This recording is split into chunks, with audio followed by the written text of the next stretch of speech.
Tulsi Gabbard has finally responded to CNN, keeping her off of the New Hampshire primary town hall, despite her polling better than candidates that are participating in the New Hampshire. Listen, y'all know how it goes. Let's talk about it.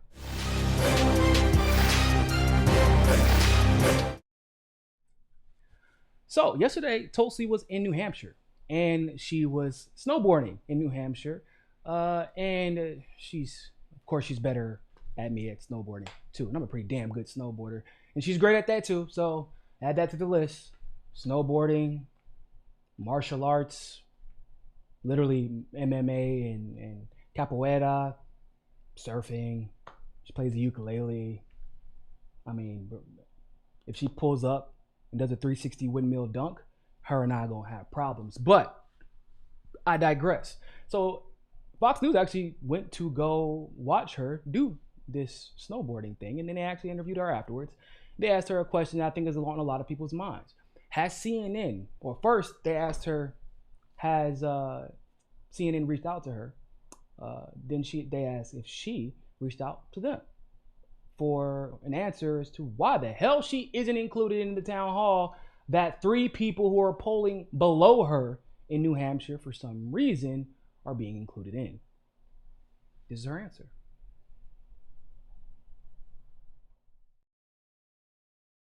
Have they talked to you? Have you reached out to CNN? Have they given you an explanation why you're not included? We have reached out, I think more than once, and we received no explanation.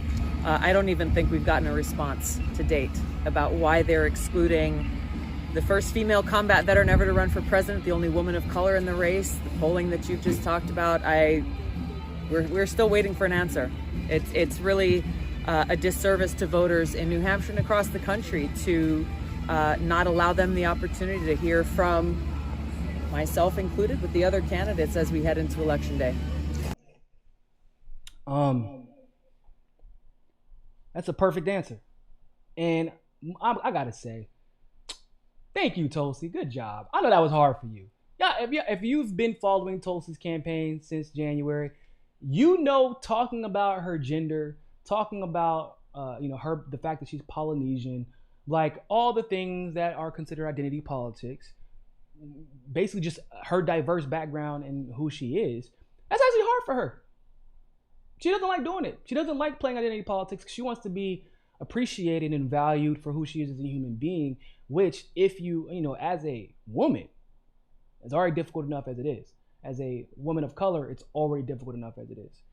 And, that's like a struggle. That's just a struggle to be seen as a person rather than, a woman who's doing this or, a Polynesian who's doing this. She wants to be seen as Tulsi, which I can respect 100%. But I think it needs to be said, right? It needs to be said. And that's because, remember when Cory Booker was literally complaining and whining? I didn't make the debate stage. There's no black people on the stage now. There's no people of color. It's so white. Okay. Where you at, Booker? Where are all the people that was blowing the whistle on that? Julian Castro not making this. Julian Castro's isn't in the race anymore. Oh my God, it's so white. Oh God. Julian Castro isn't in the race anymore. Where y'all at? Bro, I'm telling you. The Democrats wonder why people keep leaving them in droves. I just covered a story about how Joe Biden has all of a sudden decided he's not blue no matter who anymore. It depends on how Bernie Sanders treats him this race. Now, if Bernie Sanders would have made a statement like that, well, it just depends on how I'm treated by the Democratic Party this race, if I'm going to be blue. Bro, what? Most people heard that story about Joe Biden on my show. If Bernie would have said it, it would have been the first thing you read in the morning because the neoliberals would be on his ass. If Tulsi said it, same thing. So we're seeing the same exact situation now.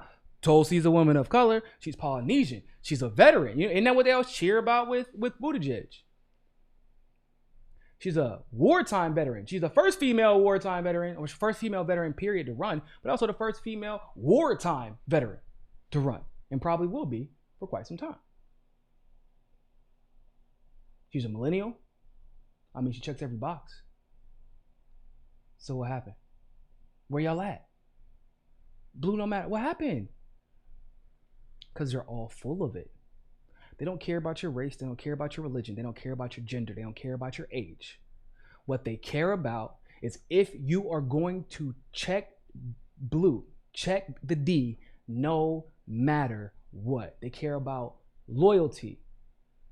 Because otherwise, I mean, how would they get away with everything unless you were blindly loyal to them?